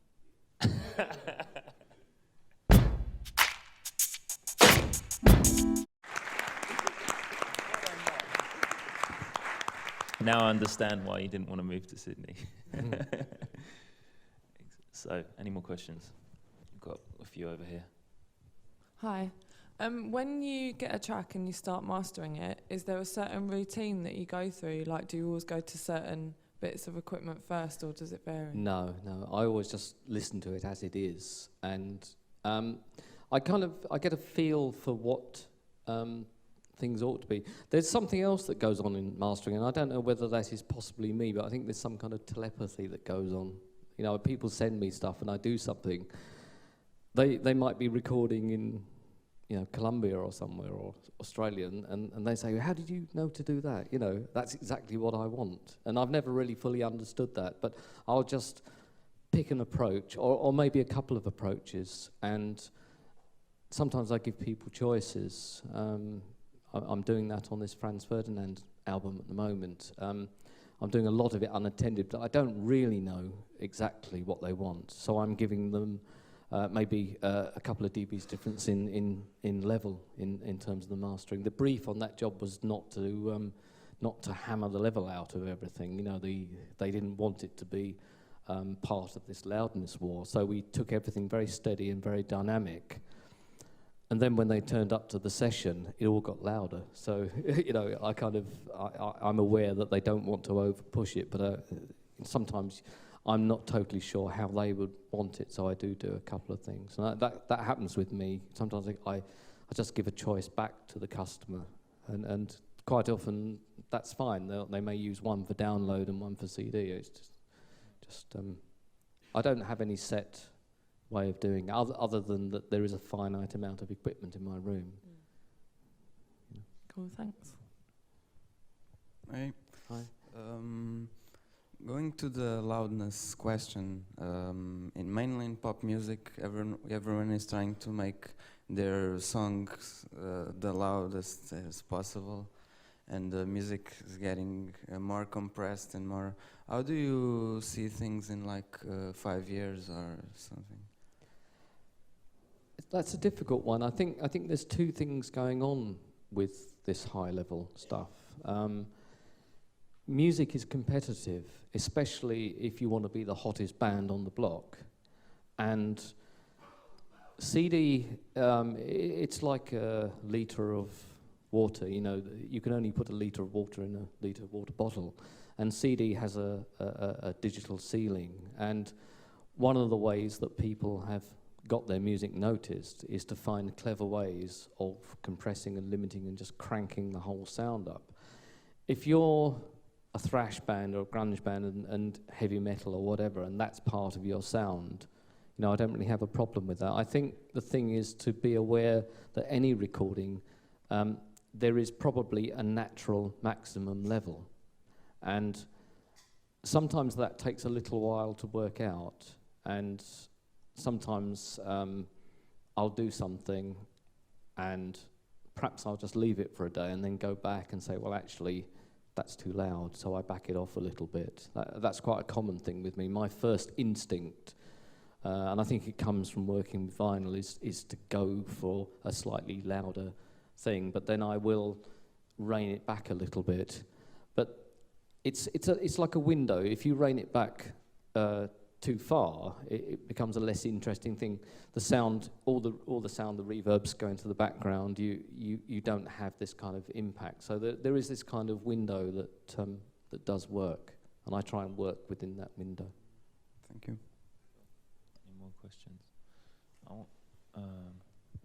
Taki? You said only 5 to 10% of the material you receive would not need mastering. Yes. I was wondering if that has always happened, or it's a percentage that has been changing from the 70s to now. It's changed quite a lot. When I first started in studios, I remember receiving a lot of 60s recordings. They were one-to-one copies of all the masters that had come in. It was like a 15-track album. And it was my job to splice all of these copies together. And to my complete and utter surprise, it all sounded fine. There were no level changes required, and everything was working to the same level. And I think that came from everybody's training. You know, recording engineers, they all had a fairly sort of formal training, and equipment was actually designed to be worked a certain way. You had a VU meter on a tape machine, and people were working roughly to zero. You had Dolby A units, which were noise reduction units that took away some of the tape hiss, and you had to work those at a certain level. So all the production staff, whatever they did, the music was actually more or less finished and mastered at the mix. And the other thing that happened was that custom mastering as a business didn't exist. What you did, you made your recording and you actually sent it to a factory, and the factory would just literally put it on and cut it. Mastering came about, I believe it started more or less in the States, where people kind of realized that you could do a little bit more. The first studio I started at, Trident, they had a kind of cutting room in the main building, so it was like a department of a larger studio, and Abbey Road had a cutting room and Decca. So it has changed a lot through the introduction of digital audio workstations and the lack of use of big recording studios. So that is why it's like this now. Before we wrap up, I think it'd be really valuable to get Russ involved in the conversation, because yesterday, you were talking about the idea of there being, the musicians doing their performance, and then you, when you're doing your mix, that's your performance. And if anyone alters that afterwards, it's not, it's no longer your performance. When you finished your mix and it's your baby and you don't want anyone to touch it and you're happy with that, what do you, as a mix engineer, expect from the mastering process? Yeah, that's a good question.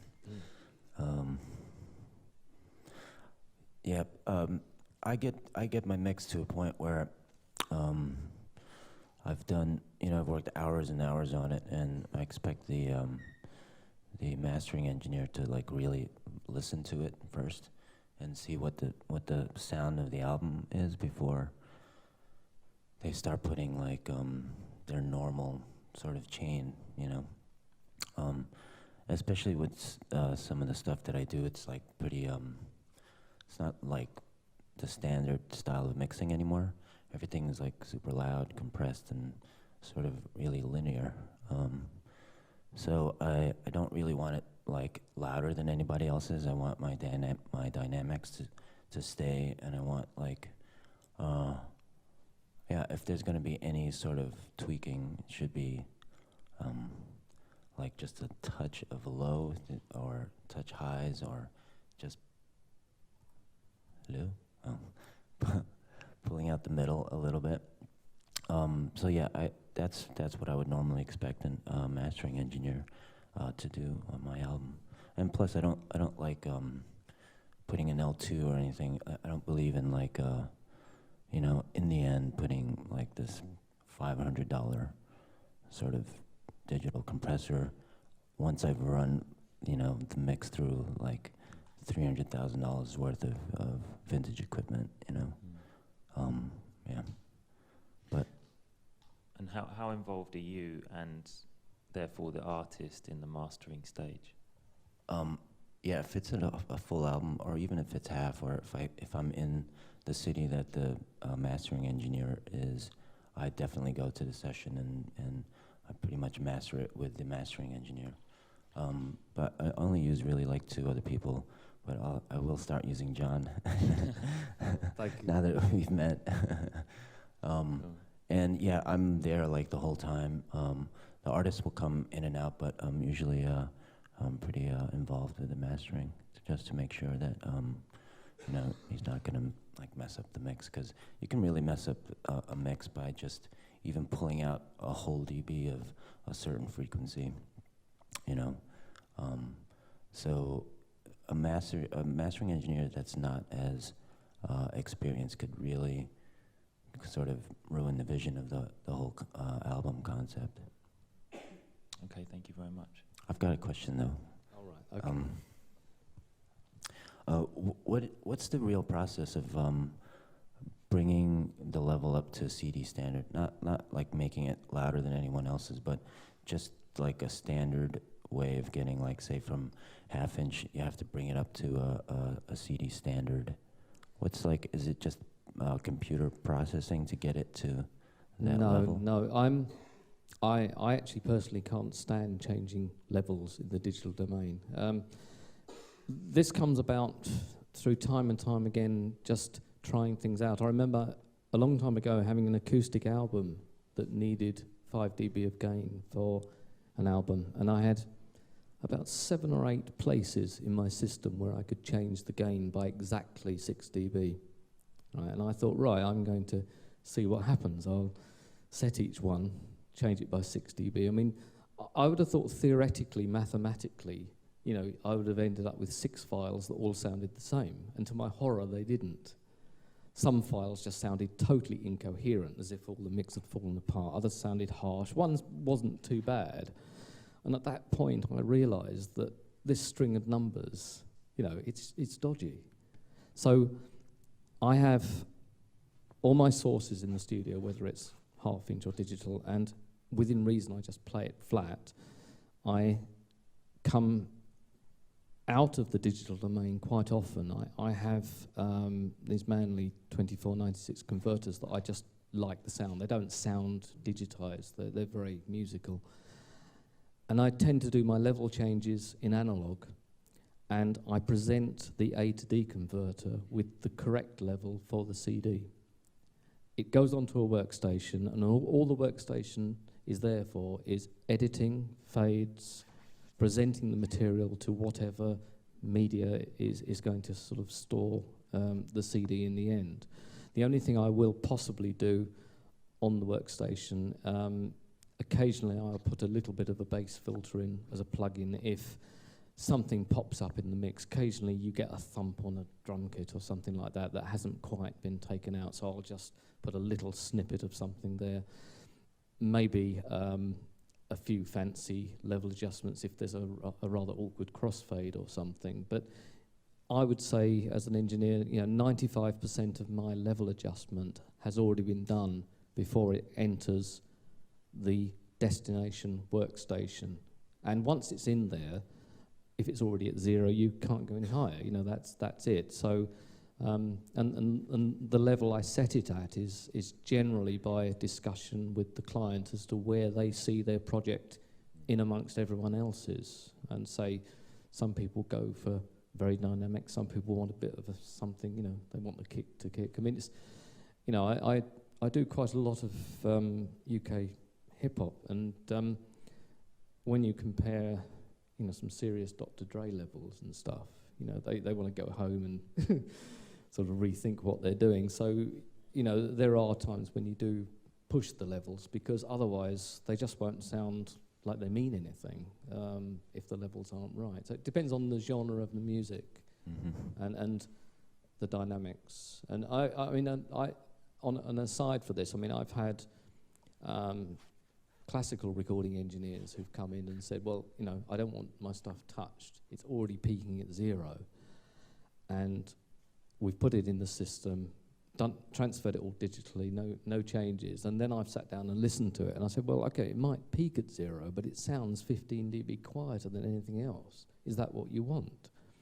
So there's a big kind of brain strain when they think, oh my God, I'm going to have to change my sound. But then if you can find a way of upping it even 5 dB and it still sounds more or less the same as what it had originally, then you're there. You know, it's I do a kind of minimalist. The end result is quite big, but I approach it in a very minimalist way. So that's my skill. And what is like in the pro world, it's there's 0 VU, right? Yeah. And so what is it for CD compared to relative to 0 in the pro world, in a pro studio? Is there a... Well, 0 VU is normally about -14 on a CD scale. -14, right. It's about different institutions and different people do have a slight variation on that. The reason is you can see a drum beat peaking to 0 on a VU meter, but the electronic level could be up to 14 or 15 dB higher than that. So there's a huge difference between the way a peak meter reads sound. Most digital workstations are standard peak meters. Some of them you can switch them to give you a more average VU setting, but that's the difference there. I think we're going to have to... Christian, one last one.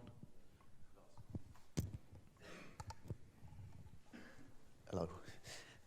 So what if some of the people here feel like the calling to become a mastering engineer? Because I think from musician to...